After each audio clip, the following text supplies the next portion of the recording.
मिंबर नूर पर जलवाबार सादात मशाइख उलमाए ज़वील एहतराम हाज़रीन अहले सुन्नत व जमात, अस्सलामु अलैकुम व रहमतुल्लाहि व बरकातुहू।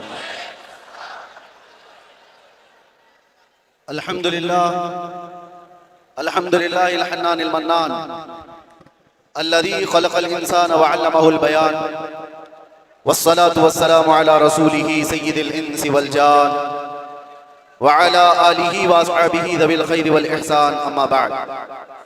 फ़अऊज़ु बिल्लाहि मिनश शैतानिर रजीम, बिस्मिल्लाहिर रहमानिर रहीम। अन्नबिय्यु औला बिल मुमिनीन मिन अनफुसिहिम, सदक़ल्लाहु मौलाना अज़ीम। बारगाह रिसालत मुआब सल्लल्लाहु तआला अलैहि वसल्लम की दुरूद पाक का हदिया पेश कर ले। अल्लाहुम्मा सल्लि अला सय्यिदिना मुहम्मदिन मअदनिल जूदि वल करम व आलिहि व अस्हाबिहिल किराम व इब्निहिल करीम व बारिक व सल्लिम सलातन दाइमतन सरमदन अबदा। फिर के गली गली तबाह ठोकरें सबकी खाई क्यों, दिल को जो अक्ल दे खुदा तेरी गली से जाए क्यों। अब तो न रोक ऐ गनी आदतें सग बिगड़ गई, मेरे करीम पहले ही लुक़मे तर खिलाए क्यों। जान है इश्क़ मुस्तफ़ा रोज़ फजू करे खुदा, जिसको वो दर्द का मज़ा नाज़े दवा उठाए क्यों। अल्लाह तबारक व तआला आपकी ये मोहब्बत और अक़ीदत को सलामत रखे। मैं बहुत देर से देख रहा हूँ हर कोई किसी को बिठा रहा है, और मैं ये भी महसूस कर रहा हूँ बैठे तो बेचारा कोई बैठे कहाँ। जो जिस हालत में खड़ा है जैसे है उसी अंदाज में खड़ा रहे। हजरत मौलाना इलियास काजी साहब मुझसे कह रहे थे आज यहाँ ऐसा लग रहा है कि जैसे शब कदर है। मैं उनसे ये कहता हूँ हुजूर पाक सल्लल्लाहु अलैहि वसल्लम के नामूस की जहाँ बात हो हजारों शब कदर से भी अभी शब कदर मिली है मेरे मुस्तफ़ा की बरकत से। सारी बरकतें उस हस्ती पाक की हैं, आबरू मां ज़नाम मुस्तफ़ा। हम सब की इज्जत और आबरू उस नाम पाक से वाबस्ता है, और इसीलिए हम बार बार ये कहते हैं वो जो न थे तो कुछ न था, और वो जो न हो तो बस यही अकीदा भी है और यही जिंदगी भी है। वो जो न हो तो कुछ न हो। इसलिए मेरे अजीजों एक और बात जिसकी वजाहत भी कर दूं। लोग आज दो दो पोस्टर मेरे पास भेज कर कह रहे थे कि उधर भी है इधर भी है, कैसे प्रोग्राम। असल में ये तिलक नगर में होने वाला प्रोग्राम था। वहाँ के गयूर हजरात ने बड़ी मेहनतें की, मोहब्बतें उनकी भी अपनी जगह पर, लेकिन मेरे मुस्तफ़ा करीम सल्लल्लाहु अलैहि वसल्लम को जहां मंजूर हो, मेरे रब को जहां मंजूर हो, बात वहीं की जाती है। शायद गुरदर्ली वालों का खिंचाव ज्यादा हो। वैसे तो यहाँ पर रेशम का काम करने वाले ज्यादा हैं। बनारसी हजरात को मैं अच्छी तरह से जानता हूँ। इश्क़ रसूल के मामले में वो इतने नरम रेशम भी नहीं है, रस्सियों से मजबूत है। आज कुछ उनके मामलात की वजह से, जगह की किल्लत की वजह से, परमिशन के मामलात में इधर मूव हो गया। बहरहाल ये हालात के एतबार से इधर से उधर हो जाए, कहीं पर भी हो जाए, बात तो उस नबी पाक की जहां से भी की जाएगी गूंज कर रहेगी इंशाअल्लाह। और मुझे पता है हम उस मुल्क में जी रहे हैं जहां अफगानिस्तान का तालिबान मेहमान बन सकता है, और हिंदुस्तान में जन्म लिया सलमान नहीं आ सकता। ये मुनाफिकत है और मैं खुलकर बोलता हूं। वैसे मुझे बयान शुरू होने से पहले ही मस्जिद के आपके सदर साहब ने कान में कहा आपके ऊपर कोई पाबंदी यहाँ पर नहीं है, आप जो चाहे जितना चाहे बोल सकते हैं। लेकिन मैं सदर साहब से कहता हूँ पाबंदी लगा भी देते तो हम धज्जियां उड़ा के भी जाते, इसलिए कि पाबंदी हुजूर पाक सल्लल्लाहु अलैहि वसल्लम का नाम लेने के लिए कोई माँ ने आज तक जन्म नहीं लिया, किसी माँ ने आज तक ऐसा बेटा जन्म नहीं दिया जो हुजूर पाक सल्लल्लाहु तआला अलैहि वसल्लम के नाम पाक को इस रूए ज़मीन से खत्म करके दिखा सके। हमारा जुर्म क्या है, हमारा कसूर क्या है, हम बोलते क्या है। हम बात सिर्फ मेरे मुस्तफ़ा करीम सल्लल्लाहु अलैहि वसल्लम की करते हैं, और अगर ये हुजूर पाक सल्लल्लाहु अलैहि वसल्लम के नाम और उनके नामूस की बात करना जुर्म है तो हर बार करेंगे, हर बार करेंगे, 100 बार करेंगे, और वक्त आए तो सरेदार करेंगे। इसमें कोई खौफ की बात तो है नहीं। इसमें कोई डर की बात तो है नहीं। जब हमने ये कह दिया है या रसूल अल्लाह, ये दिल भी तुम्हारा, ये जान भी तुम्हारी, हम आए यहाँ तुम्हारे लिए और उठे भी वहां, जब सब उनके लिए है तो फिर डर किस बात का। खौफ ना रख रजा जरा, तू तो है अब्दे मुस्तफा, तेरे लिए अमान है, तेरे लिए अमान है। बेंगलुरु के गरीब नौजवानों को मैं कुछ बातों से बेदार करना चाहता हूँ। तुम्हारी एनर्जी, तुम्हारी ताकत खामखा जाया नहीं होनी चाहिए। सड़कों पर बर्बाद किए जाने के लिए तुम्हें ताकत नहीं दी गई। अल्लाह ने तुम्हें जो ताकत और एनर्जी दिया है, जो तुम्हें पावर दिया है, वो नशे के अड्डों पर बर्बाद करने के लिए नहीं, और ना ही गलियों कूचों पर रात भर गुजारने के लिए, और ना ही बेमहल और बेवक्त एहतजाजात करके अपने आप को जोखिम में डालने के लिए। तुम्हारी एनर्जी और तुम्हारी ताकत एक एक पल किस चीज के लिए दी गई है आपको पता है?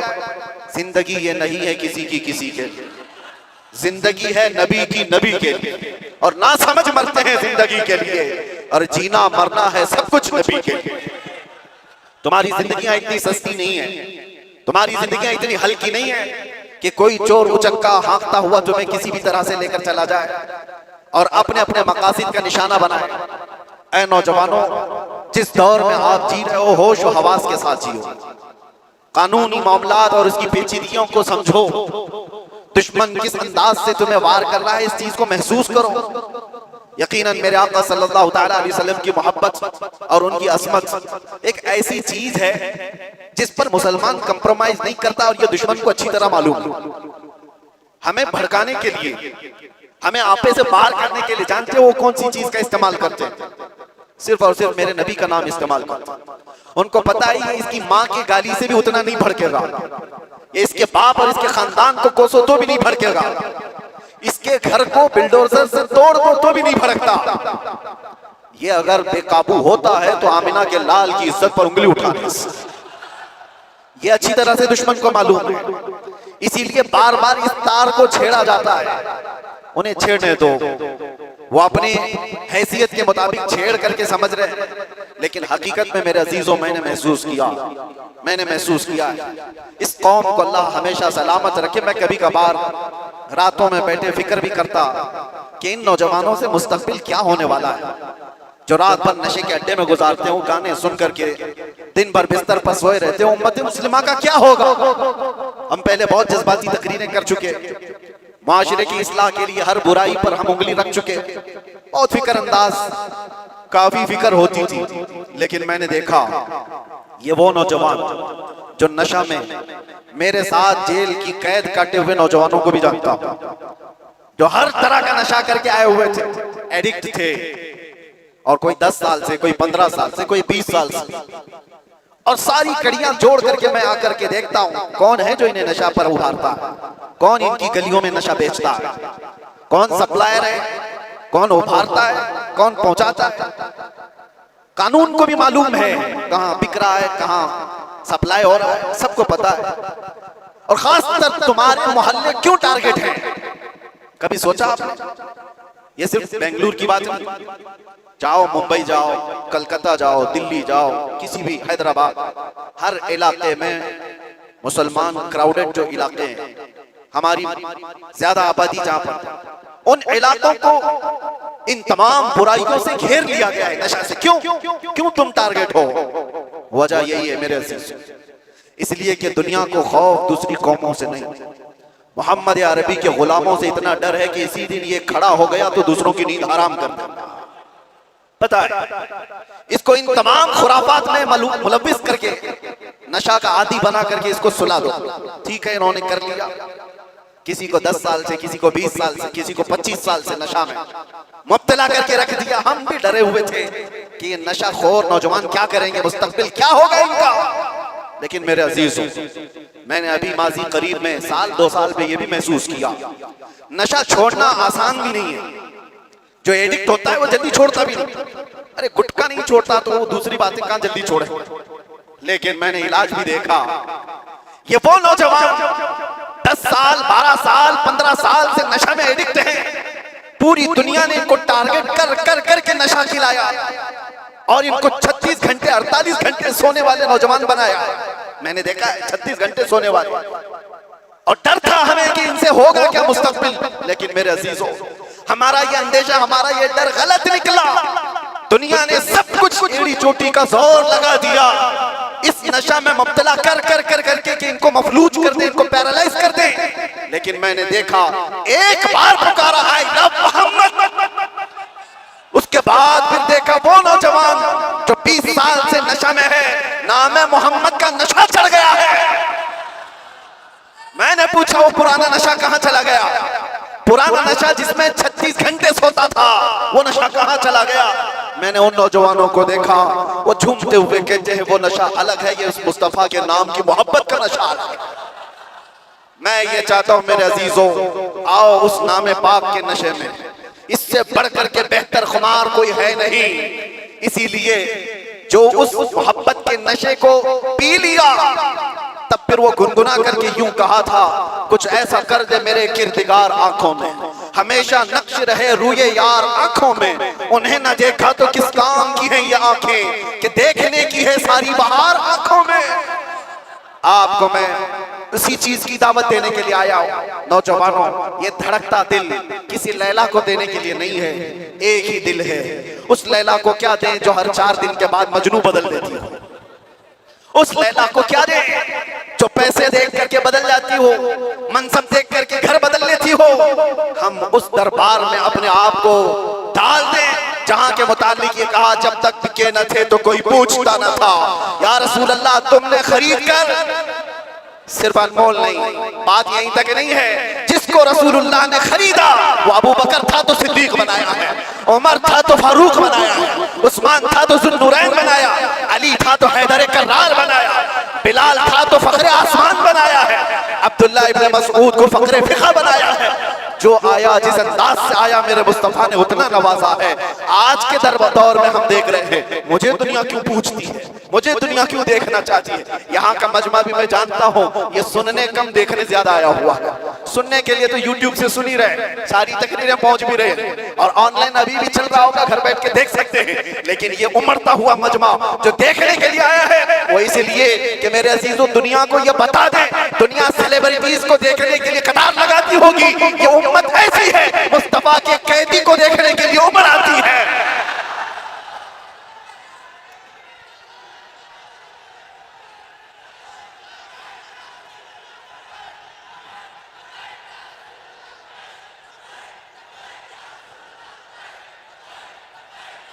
वरना तवज्जो मेरे अजीजों, इस भरी दुनिया में हम जानते हैं जेल से छूटा हुआ आदमी मुंह छुपा कर घूमता है। लोग क्या बोलेंगे, जेल से आया है, ना हम जाने में मुंह छुपाए थे ना आने में मुंह छुपाए। अरे वो छुपा करके वो जाए जो चोरी करके गया हो, जो डकैती करके गया हो, रेप केस में अंदर गया हो, माल खा करके अंदर गया हो, वो क्यों मुंह छुपाए जो लब्बैक या रसूलुल्लाह कह कर गया हो? आपके लिए भी मैं कह रहा हूं, मुंह छुपाने की नहीं, ये मुंह उठाने का वक्त है, उठाने का वक्त है। इसलिए कि मेरे अजीजों, उस नामे पाक के बाद अगर कोई मुसीबत आती है तो ये हुकूमतें या ताकतों के जरिए से वो तो जरिया बनते हैं। असल बात ये है कि हमें अल्लाह तबारक व तआला उस अजीम इम्तिहान से गुजारना चाहता है जो बिलाल हबशी को दिया गया है, जो खब्बाब बिन अल-अरत को दिया गया है, जो खुबैब बिन अदी को दिया गया है, जो ज़ैद बिन दसना को दिया गया है। मैं तारीख पढ़ता हूँ, हमेशा एक बात याद आती है, मेरे साथ भी सेम मामला हुआ था, हालांकि कंपैरिजन कुछ नहीं, बिला तशबीह बिला तमसील। इमाम अहमद बिन हंबल 5 लाख हदीसों के हाफिज हैं। आपको एक फतवे की वजह से, एक फतवे की वजह से 3 बार कोड़े मारे गए, 3 बार। और कोड़े किसको कहते हैं? ये जो कमर का बेल्ट है इसको नहीं, वो चमड़े का पट्टा होता था, एक बार मारते थे तो चमड़ी लगकर आ जाती थी। ऐसे कभी 80 कोड़े, कभी 100 कोड़े इमाम अहमद बिन हंबल को जब ले जाया जा रहा था। ये तीसरी मर्तबा था, वक्त का खलीफा, वक्त का खलीफा जब जल्लाद को हुक्म दिया कि इस बार फिर इनको कोड़े मारो, इनको फतवा वापस लेने के लिए कहो।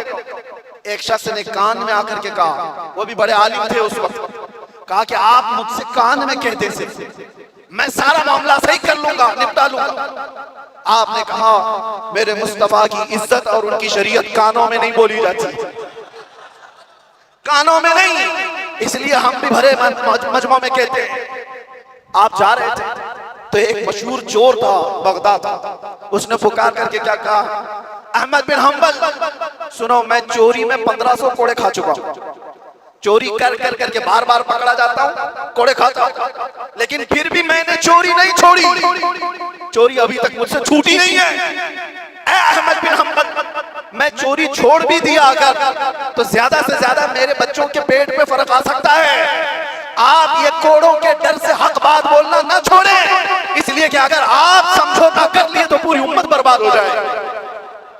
इमाम अहमद बिन हम्बल कहते हैं अच्छे अच्छों से बढ़ करके उस चोर ने दर्स दिया था, उस चोर ने सबक सिखा दिया था कि लोग सजाओं के डर से जब चोरी नहीं छोड़ते तो हम सजाओं के डर से मेरे मुस्तफा का नाम लेना क्यों छोड़, हुजूर की इज्जत पर बात करना क्यों छोड़।